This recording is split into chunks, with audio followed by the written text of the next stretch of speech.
Hi, welcome back. I'm here with, and again, longtime friend, colleague, Piyush Mathur. Piyush, thank you for joining me today. And you have founded or co-founded SkillsBridge.AI, and you're going to be talking about it today and what's happening, not only with workforce planning, but with AI and helping HR be more proactive and helping consciously create organizational strategies around learning, talent acquisition, org design, all these things coming together. So if you would introduce yourself and what we'll be talking about today.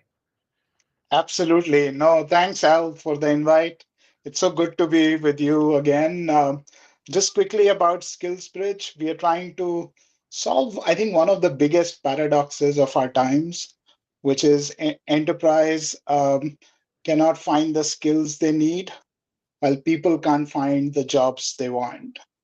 And I believe that is something that we want to move the needle with SkillsBridge, and we doing it very simply, just looking at what skills the organization has, what skills they need, and building a bridge so that the employees can get to the other side. And by the way, this is all dynamic because both the sides of the bridge keeps changing.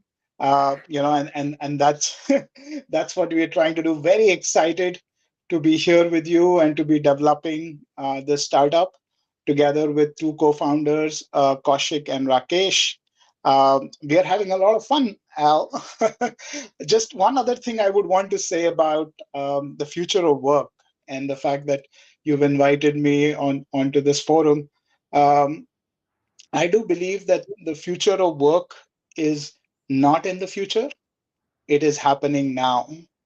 The choices we make today, Al, about future of work will shape what we do in the future and how we live and work in the future.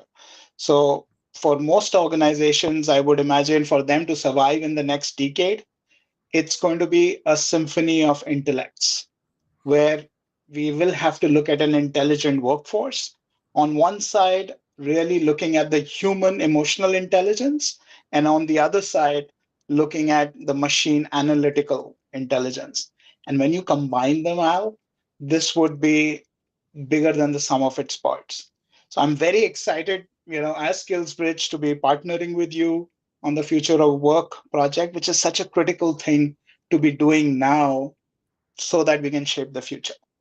I could not agree more. Beautifully said. And so we're going to unpack that and talk more in a bit, but you're going to share slides for about 10, 12 minutes, and then we'll come back and talk about that with our audience. So you want to take it away? Sure. No, thanks. Let me just share it right here. All right, here we go. Perfect.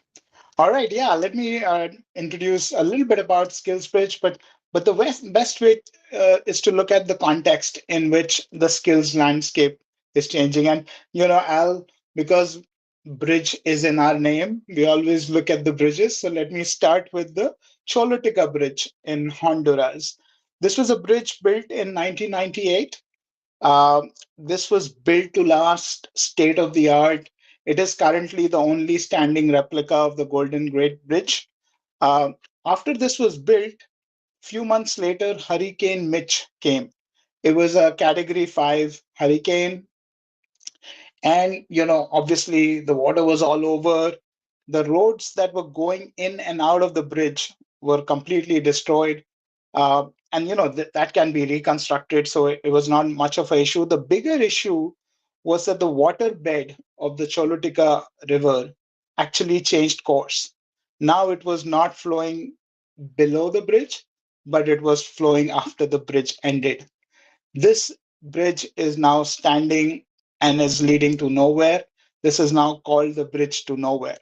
Uh, Again, very interesting story, but I think this is very similar to what's happening to the skills landscape. 50 years ago, we used to have a half life of skills was like 35 to 40 years, a lifetime of career you could have with the skills you built. If you talk about today, when you join an undergrad college, by the time you come out, a lot of the skills you learned are no more relevant.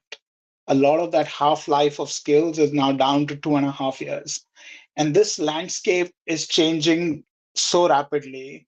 I would only say that today, where we are is category one hurricane, this is going to go up, Al. This will evolve rapidly, and the skills landscape, that things that are required by the company versus skills that people have, there's going to be a big gap.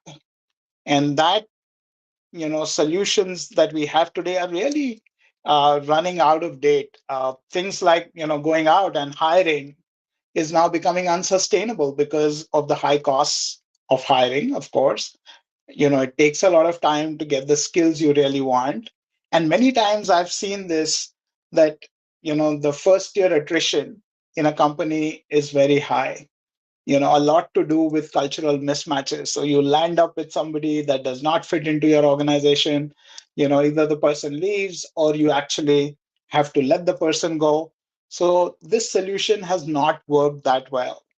On the other side, building your talent from inside has also not worked that well because of, difficulties in really understanding your employees, knowing what their skills are, knowing where to develop them, personalizing it, personalizing to the employee based on their aspirations and skills and knowledge.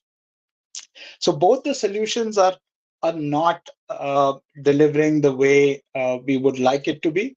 But imagine a scenario where internal skilling of employees worked well and worked at scale. For large companies, for small and medium enterprises, this would have a very positive impact on the business. Redeploying some of the workforces, and I'll narrate a story about Microsoft and how Gen AI actually impacted the workforce and how productivity is going up. So redeploying them and upskilling them can have a major impact, and that's why we kept the topic for today: upskill your workforce, uplift your business. Um, so SkillsBridge is one of the ways to do it. We think it's one of the better ways to skill your employees and then deploy them at scale. How do we do it? Again, very simply, we try to assess what skills you have in the organization. We try to assess what skills you need today and tomorrow in your organization, and that gives you the gap. Just that itself is very insightful. But as you've heard me say this before, insight without outcome is overhead. So if you got this insight about skills gap, not enough. You got to go out and drive outcomes from those insights. So here comes SkillsBridge, which identifies and gives you that insight, but also helps you build the bridge between the skills you have and the skills you need. And that's really by personalizing content for employees, making sure that then they are connected with gigs and projects to utilize those skills that they have just learned. And once they perform on those gigs and projects, they are now offered new roles. And this is a lot about employee psychology of why they should be learning and upskilling themselves. I have seen a lot of big companies do this, but then employee adoption remains a pain point. So we have to be really thinking from the employee perspective on how to motivate them and inspire them to be on this upskilling curve. Um, I will give you a short story about this software engineer. He's a senior software engineer at Microsoft. Um, it's a very interesting story. I have a few others. The other one I have is about Walmart, where they've converted cash counter operators into truck drivers. That's a fascinating story as well. But this one is more Gen AI related, and I thought about talking about this one. So this is Naga Santosh Reddy. He's a senior software engineer at Microsoft. He's been with Microsoft for 14 years, about 10 years, managing people. So pre-Gen AI, he was, largely doing coding. About 80% of his time used to go into coding. About 20% of his time was managing his team, and there was a very little time that was also spent with the customers, talking about what new features they might want post the release of the product. Then came Gen AI. Now, a lot of Gen AI was integrated into his workflow, and 70% of his time that was spent in coding was now taken away. He didn't have to do it. Gen AI was actually helping him debug codes, was helping to look at his previous comments as he was looking at the codes that were done by his team, telling them exactly where to go and look. In the past, he had to go through the whole line of code because he was responsible for 100% quality that goes into production. Now it was saving his time because it was pinpointing exactly where he had to go. He also started saving times and meetings because in the past he had to go and attend all meetings. Now there was an AI chatbot that was inside the meeting, summarizing the meeting, and then just coming back to him, telling him exactly what action he needs to do. So more than half of his time was actually saved by Gen AI. Now imagine what does he do with the time that's saved, uh, and help his productivity. So he starts interacting more with the customer. He starts to assess, what features they are asking for. And in the past, it used to take months or sometimes years to build those features into the product. Now, with Gen AI and the fact that he was spending so much time with the customer and understanding their needs better, he was able to do releases within weeks. And that was such a big productivity, not just productivity, but a competitive advantage in a fairly competitive tech industry, which he was able to enable. So imagine how the skills evolved, right? He had coding skills pre Gen AI. Now, what he really needed were communication skills because he was interacting more with the customer. Imagine if there was an upskilling program that was done for him around listening skills and really dissecting the problem that the customer was trying to address and then building the right features. Uh, this can completely change the paradigm of where we are going. And I think it's a great example of the topic we are discussing today, which is upskill your workforce, uplift your business. With that, I'm going to hand it back to you, Al. Piyush, thank you so much. And there's so much to talk about there. Okay, full disclosure, I was in Princeton last week, and we talked a lot about not only SkillsBridge's unique value proposition, but what's happening with the world of work. And you just highlighted it, is that Gen AI specifically, but it's also true of outsourced providers, contract labor. They're actually changing the very nature of work and thus the skills required to do work. And we also talked about giving workers agency to help drive the skills that they believe are best for them, given the work that they want to do and that the organization needs. So that matching is what I'm hearing that you're bringing to the table. So what I want to unpack and talk about is, what are the barriers? Why aren't organizations doing this effectively right now? And we've been talking about skills probably for the past 5 years. There's been a lot of investment in it. However, the utilization, as you alluded to, has been, shall we say, underwhelming. So if an organization is actually really going to take a skills based workforce planning approach or have that inform internal learning strategies or internal development, what has to happen? What has to change? Yeah, that's a great question, Al. And I worked on it with the two companies that I worked in my career, almost 28 years, and I have seen this landscape evolve. And they were large companies, so they had the resources on their side that they could dabble in this space.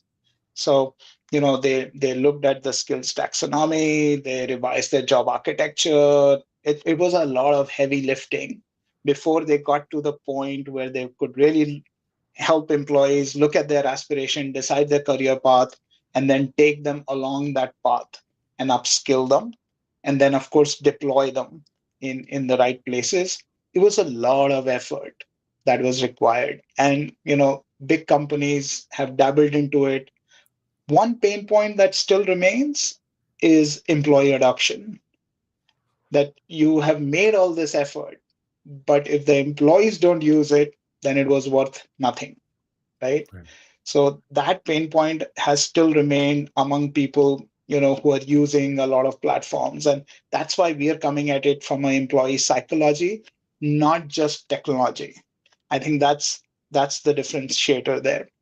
For small and medium enterprises, they didn't have so much of resource. They talked about skills, they felt everybody around them were looking at skills, and they could become more agile if they had this information. But now with Gen AI, I think is a big enabler. And it's actually making it a level playing field, because there are so many products out there that can help you do this in a much faster and cost effective way, that will take you just months to implement the system, integrate it with your workflow, and enable skills in your organization. So I think we are getting to that inflection point where a lot of companies can start to do this effectively.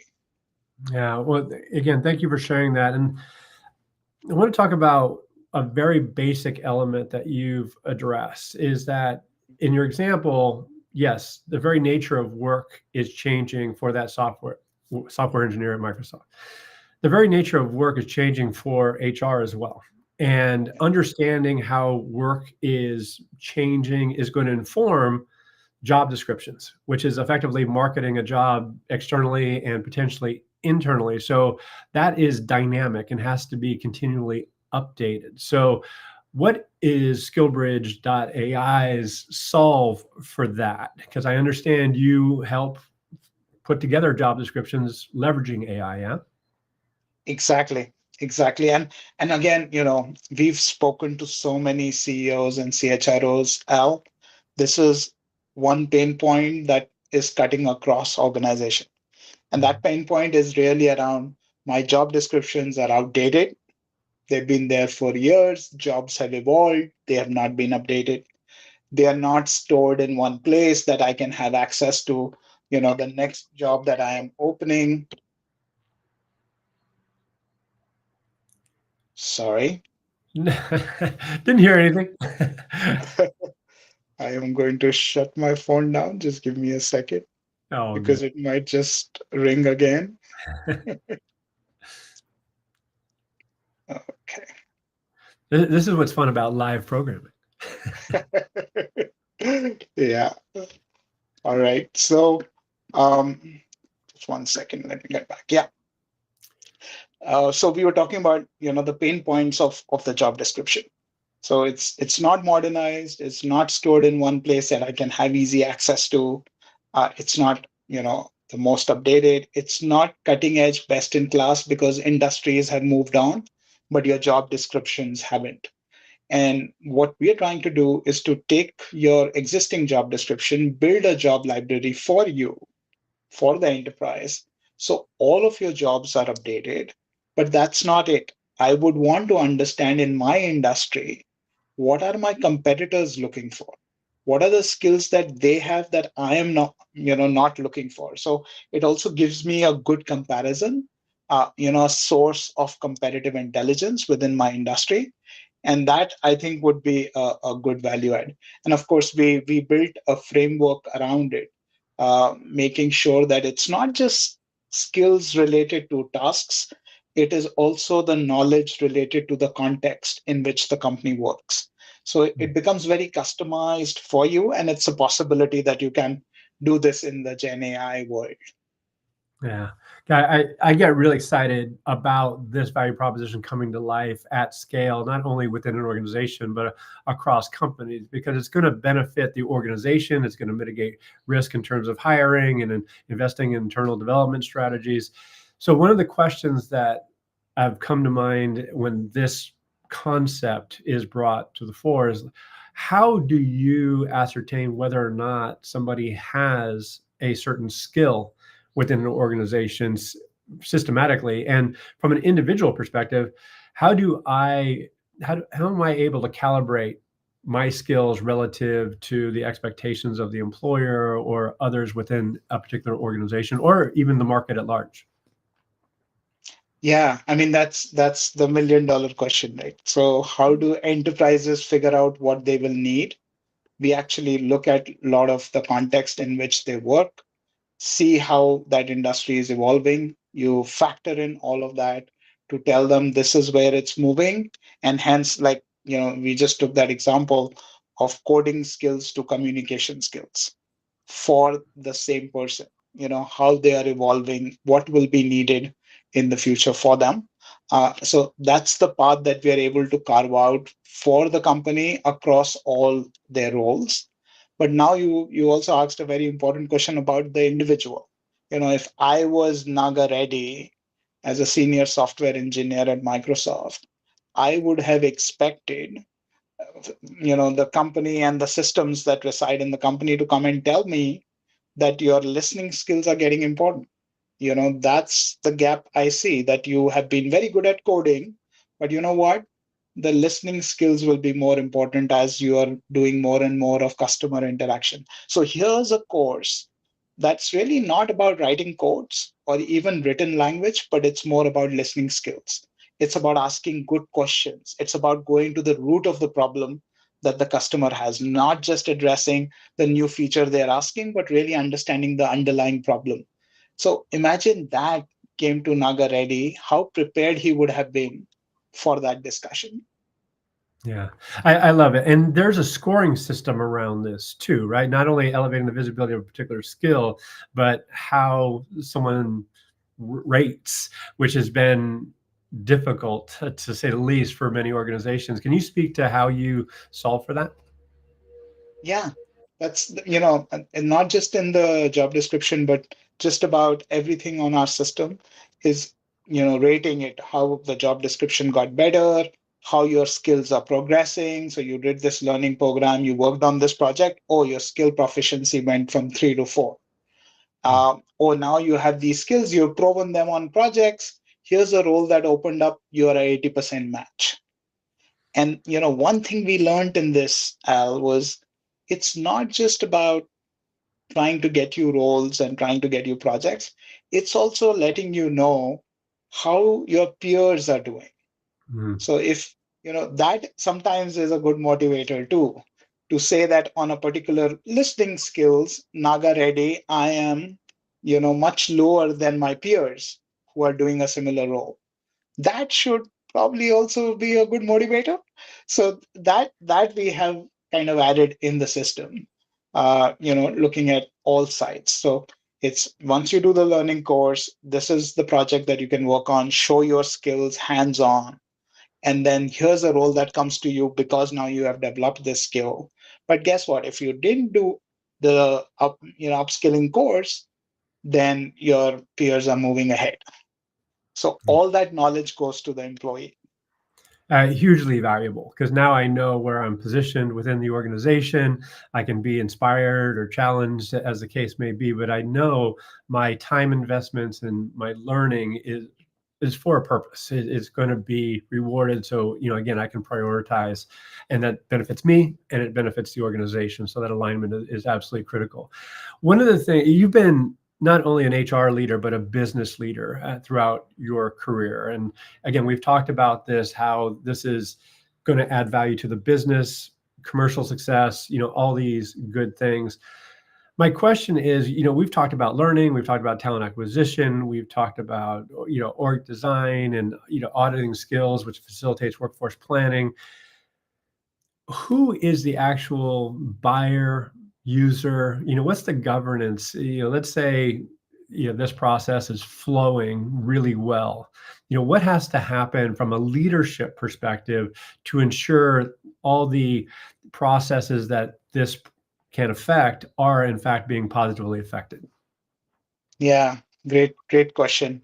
So just, in my 30-year career, I spent 20 years running businesses. I was part of the executive leadership team at Nielsen and then 10 years in HR. So, a lot of people ask me, Al, like, what's wrong with this guy? Why would he move from business to HR?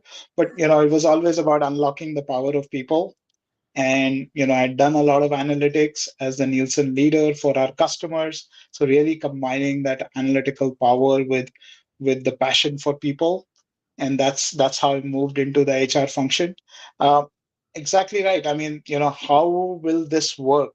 Now, what is the starting point in this? And I'll, you know, talk from experience. When the business model is changing rapidly, and a lot of companies are doing digital transformation, that requires a new set of skills, right? You will not be able to deliver on your strategic plan. It could be a 3 year or a 5 year strategic business plan. If you are not able to upskill your employees, you will not be able to deliver. And many times, as business leaders, me included, we always focused on, oh, we will build this new product, it will get us so much revenue. We have not thought through exactly what kind of skills you will need. And I think that becomes the starting point. So it starts with the CEO, the CHRO, and the executive leadership team saying, okay, this is our plan, looks great. What will we need to deliver on this plan? What skills we will need to deliver on this plan? And then from there, it starts, the question comes, okay, so what do we have? And then hell breaks loose because many times all you have is titles with like I remember this in one of my organizations. They were saying how many data scientists did we have, and we had no other way to make out except look at the title and say how many people had data in their title. So imagine that, right? That could be the starting point for many companies. But if you're focused on understanding what skills you have, now you have options. With that in mind, that just screams taxonomy to me, and many have had a deer in the headlights. Oh my gosh, what taxonomy? Arguably, there's a bunch out there. There's some that are open source. How do you solve for that? What would you advise? Yeah, this is very interesting, Al. In the past, and there are so many companies that are doing it. Um, they've built a taxonomy they think is industry wide, and then they come and try to apply that to that company. I think there is one critical difference. Every company in the same industry works with a slightly different context, works with a slightly different culture. If you don't accommodate that, then the taxonomy is not a great fit for that organization. We are starting by building a taxonomy for your company. It can be as customized for you, but also comparable when you look for external talent. And that I think will not just help you build your internal employees, will also help you recruit the right candidate. Because now we've devised a taxonomy for you. We have said these are the important skills. This is the level of proficiency you need. Measure external candidates against that. So it's a combination that will affect both internal and external employees. Yeah. The fact that you're building something that's relevant, because what I've seen in my own personal experience is that there's a level of cynicism that we're now just pulling something out of the public domain that may or may not be relevant to my organization. So there's a lot of should in there. So what I'm hearing is that you're combining the realities of what has been the norm historically, so it's still relevant to that organization at that point in time, but also marrying it with what's happening in the external talent market. Is that an accurate playback? Absolutely. Yeah. Absolutely. So a couple more questions we start to wrap up here. One of the things you mentioned Walmart earlier. Do you want to go through that example? Yeah, sure. It's a very interesting example, Alan. I'm sure a lot of companies will relate to this. And this is, just before the pandemic, they didn't have enough truck drivers in their uh, private fleet. And they were struggling to recruit them. And then this only got overemphasized during the pandemic, where a lot of deliveries had to happen to the customer's home. Fewer customers were coming in their brick and mortar stores, and they were not able to recruit truck drivers at that point in time. I don't know if you remember, I actually heard radio ads for recruitment of truck drivers, which I was like, whoa, on some of the radio channels. So it was getting that desperate. On the other side, a lot of their cashiers, the cash operators, they were feeling that fewer customers are coming to the stores. They were not sure whether they will have their jobs. And these were tens of thousands of cashiers. Um, so they started to look at exactly the same concept we are talking about. What skills do we have? What skills do we need? The skills they had were, cash counter operators. That was a skill they had. But guess what? They were all car drivers as well in the US. And if you look at, the skills they needed was the truck driving skills. So they started to say, okay, can car drivers become truck drivers? And they said, yeah, that's feasible. They devised a program. It was called Associate to Driver Program. It was a 9-month program. They paid and prepared you to become a truck driver in the Walmart private fleet. And they were able to do 14,000 truck drivers that were converted from largely their cashiers. And imagine now the business impact this had. Walmart was able to deliver the products faster to their customers because now they didn't have that issue. They addressed a major business need. But also, let's look at it from the employee perspective. The cashiers were making about $40,000 to $45,000 a year. Now, as a truck driver, they were making $110,000. So it was an impact on their life versus losing a job and almost tripling their income. So that was the kind of impact that Walmart was able to do.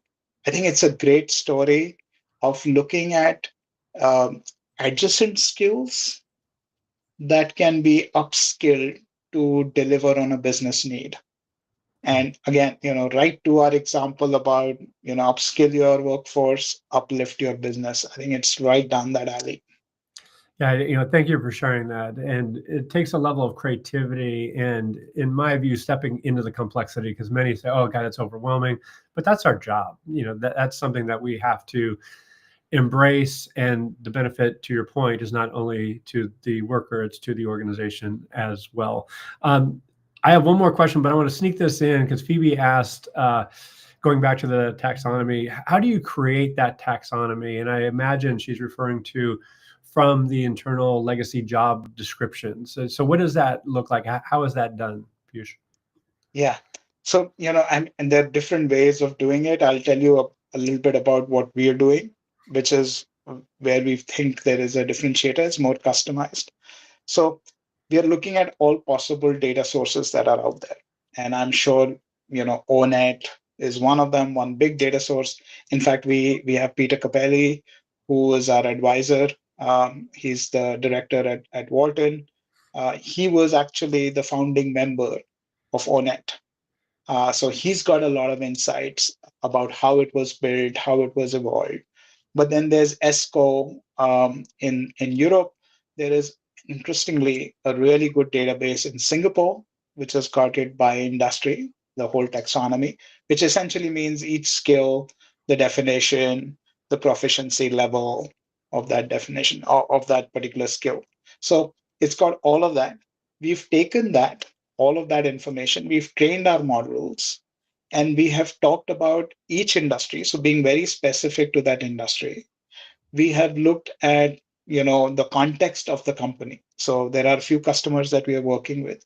We're looking at context of their company, incorporating that with all of this data and saying, if these are all your roles, you have all these 100 roles, this is how they break up into tasks. For each of these tasks, these are the skills that are required. Now, those skills that are required, they also come together with the knowledge required to deliver in the context of that company. And that is where that differentiator comes in. And then you put it all together, you have the taxonomy for the company. Got it. Got it. Phoebe, I hope that helps. It helped me. So I'll just own my enlightenment there. So one more question, at least for me, and I'm known for sneaking in one or two more. Um, SkillsBridge.AI is in this space of obviously skills, call it skills-based workforce planning, but it, as I alluded to earlier, it's touching a lot of different processes. So I want to press on the notion. So what does the governance model look like on an ongoing basis around this? Who has to be in the room from, again, an executive level? Because I see talent acquisition, I see workforce planning, I see learning, I see operations. From your perspective, who's in the room and how are they getting involved? Yeah, and high level, Al, I would start by saying SkillsBridge.AI unlocks HR superpowers. So all the people that you mentioned within the HR function, it can have an impact on each one of them and can really unlock their superpowers. But yes, like I was saying, if it starts by really articulating where the business is going, what skills are needed. So it could be the CEO, it could be, somebody who's as a business leader for one of the businesses, then working with their HR business partner, talking about how the business is changing, and then articulating what would be required in that new business or the way the business would evolve. And then the HR business partner really taking it down to skills, to saying from coding to communication, right? That from the example that I gave. So it's a lot of, at the executive level, a decision that my business is changing, how it's going to evolve. Then HR functions, CHROs, and their team get involved. And then when you start seeing the implementation, a lot of talent management folks would be involved in this. Talent acquisition, of course, and anybody who's doing HR tech, because these will now get linked to your systems. It will be, part of the systems that employees go to within HR, and there's so much then that can be done. So the governance model is really around enabling HR, and hence I think CHRO becomes the most critical enabler for something like that. Yeah, thank you for sharing. Because what I hear is the CHRO and HR in general serving as a facilitator of business strategy, business readiness, at scale and over time. So it's not just one event that's done once a year and like, okay, we're going to go. Actually, this is iterative. It's multidisciplinary, and in my view, and I'd be interested in your experience as we start to wrap up. I don't see many of these governance models in play. And so it's either has to be modifying an existing process or a new process or model has to be stood up. Would you agree with that in your experience and what you observe in the market? Absolutely, absolutely. And the way this can be done best is to pilot it on critical skills. So if you have 100 roles in the company, you don't have to do for all 100 roles. You start with 25, which are the most critical roles. We call it talent to value, the most valuable roles in the company, and you start showing impact, business impact, because of that upskilling. Then the organization is so much more ready to do it across the whole organization. And yes, I mean, I think the buy-in of the senior leaders is critical. While operationalizing it, you'll need each of the function leaders to be enabling this product. Well, Piyush, thank you for sharing. You're beyond again, I'm sure. So how can people learn more about you and what you're doing there at SkillsBridge? Yeah, I'm on LinkedIn. It'll be great. I follow it regularly. You can reach out to me there, and I'll make sure I respond to you. SkillsBridge.AI is our website. Please go and contact us from there, and we are here to help.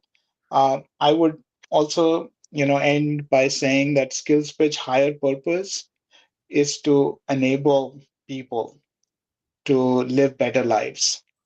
And Al, you and I know each other for a long time in this space. That has been one of our big goals, because we see with Gen AI, like I was saying, it's category level 1 hurricane. I am imagining the next 4 or 5 years to be very chaotic, especially from people finding jobs perspective. And the more we have in this space and the more companies that there are in this space can really help employees make a difference to the company and to their career. And that, I think, the crux lies in building your skills to adapt. Going back to the Chalutika Bridge, it is never about build to last. That era is gone. It's going to be more built to adapt. Yeah, I thank you for saying that out loud, and thank you for being so principled and bringing something so practical to the market. Because to your point, there is a lot of anxiety, and there's data to show that among workers. There's lack of confidence in their job security. So what I hear, the employer can actually facilitate a process whereby there's reduced anxiety and angst and elevated clarity and confidence on what they can and should be doing to remain employable, both within that company and in the open market. So, again, kudos Yeah, to you for doing what you do. yeah, no, and this is a quote I read recently. I love it. It talks about if machines can become better machines, humans need to become better humans. Mhm. And I think that kind of summarizes what we are after at SkillsBridge. All right. Well, Piyush, again, thank you for sharing, and look forward to seeing you again soon. And you be well. Thank you so much. Thanks for the invite. I Thank you. appreciate